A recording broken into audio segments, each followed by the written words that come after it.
Hello friends, આજે મસ્ત એવું કાઠિયાવાડી સ્ટાઇલ મગની દાળની વડીનું શાક બનાવવાની છું. તમે જોઈ શકો છો કેટલું ટેસ્ટી લાગી રહ્યું છે. અને એમાં મારી ટ્રીક આપવાની છું અને મારી ટિપ્સ પણ આપવાની છું અને કઈ રીતે બનાવવું છે બધું તમને આગળ શેર કરવાની છું. તો મારી ચેનલને સબસ્ક્રાઈબ કરી લેજો. તો આટલું સરસ એવી ટેસ્ટી શાક પણ તમે પણ ઘરે બનાવી શકો છો. તો તમે જોઈ શકો છો કેટલું સરસ શાક બન્યું છે અને એ પણ વડીનું અને ઘરની રહેલી વસ્તુમાં બનાવ્યું છે. તો ચાલો મારા રસોડામાં આપણે વડી હું બતાવવાની ભૂલી ગઈ છું, વિડીયો શૂટ નથી થઈ શક્યો.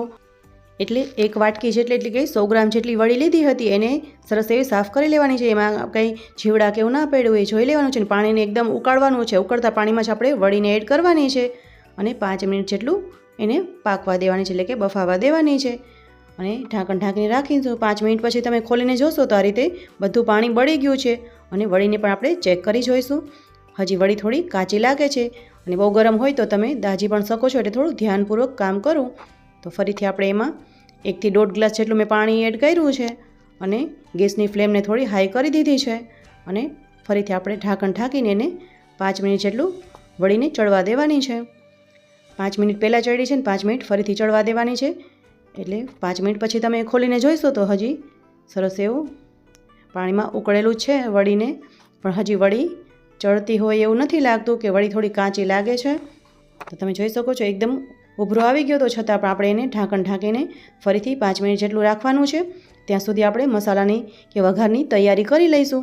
તો આ રીતે મેં આદું, મરચાં અને લસણ લઈ લીધું છે અને આપણે એનો મસાલો ખાંડવાનો છે. અને 3 ડુંગળીને 1 ટમેટું, 3 થી 4 ડુંગળી 1 ટમેટું લીધું છે. નાની મોટી તમારે જેટલું શાક બનાવતા હોય તમે એ પ્રમાણે લઈ શકો છો. આમાં કોઈ વધારે મેઝરમેન્ટની એવી જરૂર નથી. તમારા ઘરના ટેસ્ટને અનુસાર તમે આ બધું કરી શકો છો, વધારે ઓછું પણ કરી શકો છો. તો આ રીતે ડુંગળી અને ટમેટાને મેં કટ કરી લીધું છે. ડુંગળીની થોડી લાંબી એવી કટ કરવાની છે. અને આ રીતે આપણે મસાલાની પણ તૈયારી કરી લીધી છે. ડુંગળી ટમેટા કટ થઈ ગયા છે અને હવે મસાલો ખાંડવાનો છે. તો આ રીતની ડુંગળીને લાંબી લાંબી કટ કરવાની છે. જે ઝીણી આપણે શાકમાં કરી છે એ ટાઈપ નથી કરવાની.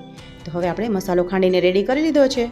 અને એ પણ મારી ટ્રીક છે કે કોઈ પણ તમે શાક બનાવતા હોય કે વઘાર હોય તો તમારે એમાં મસાલાને કોરો એડ નહીં કરવાનો, એને પલાળીને જ એડ કરવાનો છે. તો આપણે ખાંડેલા મસાલામાં હળદર અને ધાણા જીરું પાવડરને એડ કરી દેવાના છીએ. એનું કોઈ મેઝરમેન્ટ નથી. અડધી ચમચી, આખી ચમચી વધારે શાક હોય તો તમે વધારે પણ એડ કરી શકો છો. અને એ પણ તમારે ઘરનાની ટેસ્ટની અનુકૂળ કરી શકો છો. તો આ રીતે મારી ટ્રીક છે, મેઇન ટ્રીક છે કે તમારું શાક જો સરખો કલર ના આવતો હોય તો તમારા વઘારમાં થોડી ખામી હશે. ઘણા કહે છે કે આપણે એના જેવો જ વઘાર કર્યો તો પણ એવો ટેસ્ટ નથી આવતો. તો એના માટે તમે કાંઈ પણ ભૂલ કરતા હશો તો એવો ટેસ્ટ નહીં આવતો હોય. તો આ તમે મારી ટ્રીકને ફોલો કરજો એટલે એટલી સરસ રેસીપી તમે પણ બનાવી શકો છો. તો વઘાર માટે મરચું, જે લસણની ચટણી બનાવી છે એને આ રીતે પાણી એડ કરીને એને એકદમ લચકતી પલાળી લેવાની છે. અને કોઈ પણ શાકમાં કે કોરું મરચું તમે બને ત્યાં સુધી ઓછું યુઝ કરો, એને પલાળીને જ એડ કરશો તો શાકનો કલર પણ જળવાઈ રહેશે અને એમાં એની ટેસ્ટ પણ સરસ એવો આવશે. તો આ રીતે આપણે મરચાંની ચટણીને એકદમ પલાળી લીધી છે, લચકતી બનાવી લીધી છે. અને હવે 5 મિનિટ પછી આપણે ઢાંકણ ખોલીને જોઈશું કે વડી આપણી પાકી છે કે નથી પાકી, કે હજી કાચી છે. તો ટોટલ 15 મિનિટ જેટલી વડીને મેં ચડવા દીધી છે. 15 મિનિટ પછી હવે આપણે જોઈશું કે હવે લાગે છે કે વડી સરસ ચડી ગઈ છે. તો આપણે ફટાફટ સબ્જીની તૈયારી કરી લઈશું. અને વિડીયો ઘણો બધો લાંબો થાય એવો તો થોડું બધું સ્કીપ પણ કર્યું છે. અને વડીનું શાક ટેસ્ટી બનાવવું હોય તો થોડું વધારે વાર પણ લાગે છે. તો આપણે તપેલી વડીની ઉતારી લીધી છે ને વઘાર માટેની કઢાઈ ગેસ ઉપર ચડાવી દીધી છે. અને બને ત્યાં સુધી વાસણ તો હેવી બોટમવાળું જ યુઝ કરવું, એટલે કે જાડા તળિયાવાળું વાસણ હોય તો આપણને રસોઈ કરવાની થોડી મજા આવે છે. અને વડીનું શાક, ચણાનું શાક, અમુક શાક હોય છે એમાં આપણે તેલ થોડું વધારે લેવાનું હોય છે, એટલે શાકનો જે ટેસ્ટ હોય છે એ વધારે સરસ આવે છે. ઓછા તેલમાં અમુક સબ્જી સારી નથી લાગતી, એના માટે મેં 9 થી 10 ચમચી જેટલું તેલ એડ કર્યું છે. અને તેલને આપણે ગરમ થવા દેવાનું છે. વઘાર એકદમ નોર્મલી છે, બહુ ખાસ નથી, પણ એને ચડાવવાની ખૂબી કંઈક અલગ છે.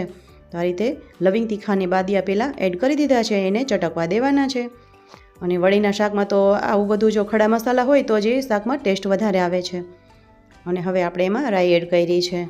અને વડીનું શાક બહુ મસ્ત થાય છે. ને તમે મારી ટ્રીકને પૂરેપૂરું ફોલો કરશો તો એટલું સરસ ટેસ્ટી શાક તમે પણ ઘરે બનાવી શકો છો. અને હવે જીરાને પણ વઘાર કરી લીધો છે આપણે. રાઈ, જીરું, લવિંગ તીખાને બાદિયા, આ 5 વસ્તુ એડ કરી છે. અને રાઈને અને જીરાને ચટકવા દેવાનું છે. જો જીરું કાચું હશે ને તમે વઘાર કરી લેશો તો શાકમાં ટેસ્ટ સારો નહીં આવે.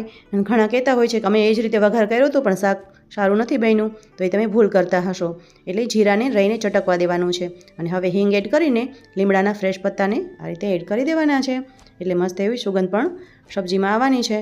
અને હવે આપણે જે ડુંગળીને લાંબી લાંબી સ્લાઇસ કરી રાખી હતી એને વઘાર કરી લેવાનો છે. તો આ રીતે મારી ટ્રીકને મારી ટિપ્સને તમે ફોલો કરશો તો આ જ રીતનું વડીનું શાક તમે પણ બનાવી શકો છો.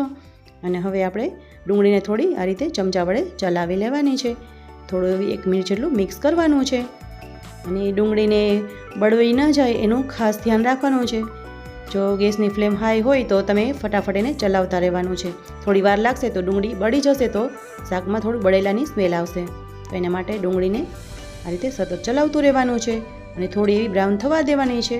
અને હવે આપણે એમાં ટમેટાં જે કટ કરીને રાખ્યા હતા એડ કરી દેવાનું છે.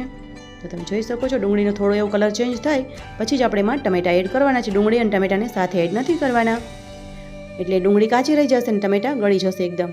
એના માટે આપણે ડુંગળીને થોડી ચડે, એનો કલર થોડો ચેન્જ થાય પછી જ આપણે એમાં ટમેટાં એડ કરવાના છે. તો હવે ટમેટાં અને ડુંગળીને 1 મિનિટ જેટલું ચલાવ્યા પછી આપણે એમાં હળદર અને મીઠું કરી લેવાનું છે.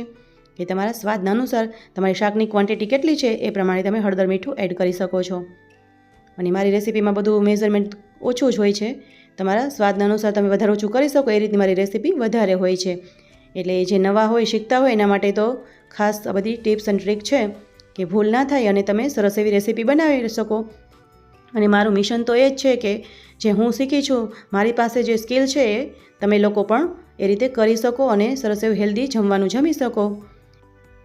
એવું જ મારું મિશન છે કે હું પણ લોકોને સારું એવું કંઈક શીખવાડી શકું ને એ લોકો પણ મારા જેવી જ રેસીપી બનાવી શકે. તો 1 મિનિટ જેટલું આપણે એને ચડવા દીધું છે ડુંગળી અને ટમેટાનું, અને ફરીથી 1 મિનિટ જેટલું ઢાંકણ ઢાંકીને ચડવા દેવાનું છે.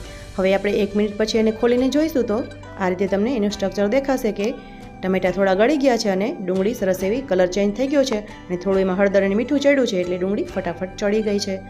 તો એકદમ સરસ એવી સુગંધ પણ આવવા લાગી છે. અને વળીનું શાક તો આવી રીતે વઘાર્યું હોય તો જ સરસ લાગે છે. તો તમે જોઈ શકો છો કે મસ્ત એવું ડુંગળી અને ટમેટાં ચડી ગયા છે. તો આપણે આગળની પ્રોસેસ કરવાની છે.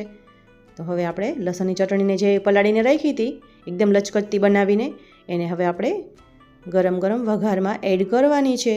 અને આ મેઇન ખૂબી શાકની આ જ છે કે તમે આ રીતે ટ્રાય કરો.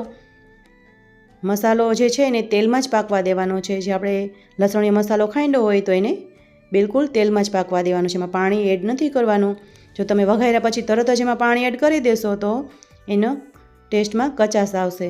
એટલે એ મારી મેઇન ટ્રીક છે કે તમે તેલમાં જ મસાલાને પહેલાં પાકવા દો. તેલ જે છે એ છૂટું પડે મસાલામાંથી પછી જ આપણે એમાં પાણી એડ કરવાનું છે. અને જો ખાસ સારું એવું શાક તમારે બનાવતા શીખવું હોય, સારો એવો વઘાર બનાવવો હોય તો તમે આ મારી ટ્રીકને જરૂરથી ફોલો કરજો કે જ્યારે તેલ અને મસાલો અલગ થઈ જાય, તેલ છૂટવા લાગે પછી જ એમાં પાણી એડ કરશો તો જ તમારી સબ્જી બહુ સરસ ટેસ્ટી બનશે.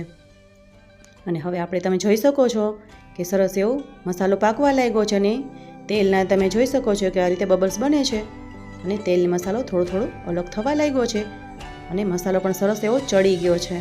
મસાલો સરસ ચડે તો જ આપણું શાકમાં ટેસ્ટ આવે છે. મસાલો જો કાચો હશે ને તમે તરત જ એમાં પાણી એડ કરી દેશો તો મસાલો કાચો રહી જશે. અને હવે મસાલો સરસ પાકી ગયો છે, તેલ અલગ થઈ ગયું છે તો આપણે એમાં થોડું એવું ખાયણીમાં જ પાણી એડ કરી લીધું હતું અને એ જ પાણી આમાં પણ એડ કર્યું છે કે ખાયણી પણ ધોવાઈ જાય અને થોડું પણ વેસ્ટ ના જાય. તો આ રીતે સરસ એવો વઘાર થઈ ગયો છે આપણો અને એકદમ ટેસ્ટ પણ લાગી રહ્યો છે. અને આમને આમ તમે જો જમી શકો ને તો પણ સારું લાગે છે. આની સાથે તમે રોટલી ભાખરી ખાઈ શકો છો, રોટલો ખાઈ શકો છો અને એક તમને સબ્જી જેવું જ લાગે છે. તો આપણે તો વળીનું શાક બનાવવાનું છે એટલે થોડું એવું એને ચલાવવાનું છે. અને એટલું સરસ એવું ટેસ્ટી શાક જેવું જ લાગી રહ્યું છે. તમે જોઈ શકો છો કે મસ્ત એવું લાગે છે કોઈ સબ્જી બનાવી છે. તો હવે આપણે એમાં આગળની પ્રોસેસ કરવાની છે અને એકદમ પરફેક્ટ વઘાર બની ગયો છે. હવે જ આપણે આગળની જે વળીનું શાક છે એની પ્રોસેસ કરવાની છે. તો આ રીતે સરસ એવું ચલાવી લેવાનું છે એકવાર, લાસ્ટ વાર.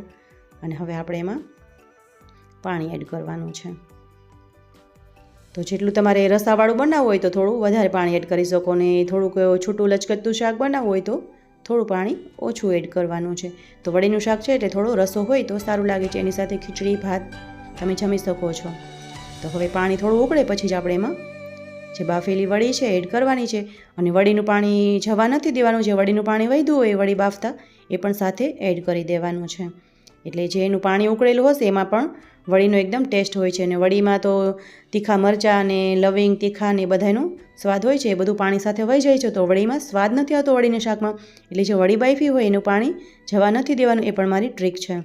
એ તમે વડી બાફો એનું પાણી જવા નથી દેવાનું, એ પણ સાથે જ રાખવાનું છે. બધો જે સ્વાદ છે એ વડીના પાણીમાં હોય છે. તો હવે થોડું એવું ચલાવીને ફરીથી મેં થોડું પાણી એડ કર્યું છે, એને સતત આ રીતે આપણે ઉકાળતું રહેવાનું છે.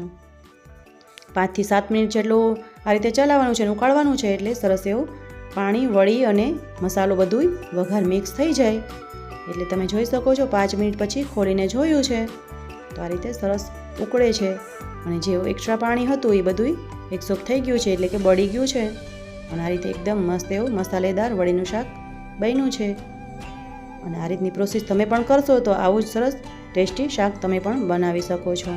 અને આ શાક જમ્યા પછી તમને બહારનું શાક તો બિલકુલ નહીં ભાવે, કારણ કે એમાં આપણા ઘર જેવો ટેસ્ટી વઘાર નથી હોતો. એ બધુંય કેમિકલવાળું હોય છે ને આપણે ઘરે બધું ઓરિજિનલ યુઝ કરીએ છીએ.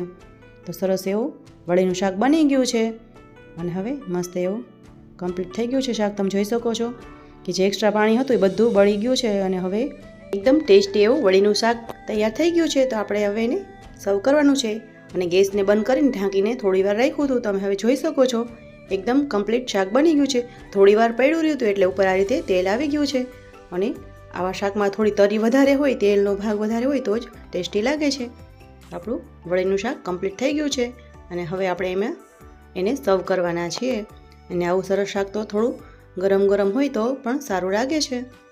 અને આવું સરસ શાક તમારે પણ બનાવવું હોય છે, તમારી ટિપ્સ અને મારી ટ્રીકને ફોલો કરશો તો તમે પણ આવું જ સરસ ટેસ્ટી વડીનું શાક બનાવી શકો છો. તો રેસીપી કેવી લાગી મને કમેન્ટ કરીને જરૂરથી જણાવજો. જો તમારી એક લાઇક હશે, નાની એવી કમેન્ટ હશે તો અમને ઘણું બધું મોટિવેશન મળે છે અને અમને એવું લાગે છે કે તમે લોકો અમારા ફોલોવર્સ જે છે અમારી રેસીપીને પસંદ કરે છે, તો અમને આગળ અવનવું ટ્રાય કરવાનું મન થાય છે કે આગળ આપણે કંઈક વધારે હેલ્ધી એવી રેસીપી તમારી સાથે શેર કરીએ. તો સરસ એવું આપણું વડીનું શાક કમ્પ્લીટ થઈ ગયું છે અને તમે પણ બનાવજો અને તમારા ફીડબેક મારી સાથે જરૂરથી શેર કરજો. અને તમારા જે પણ કમેન્ટ હશે એનો આન્સર પણ હું તરત જ આપી દઈશ.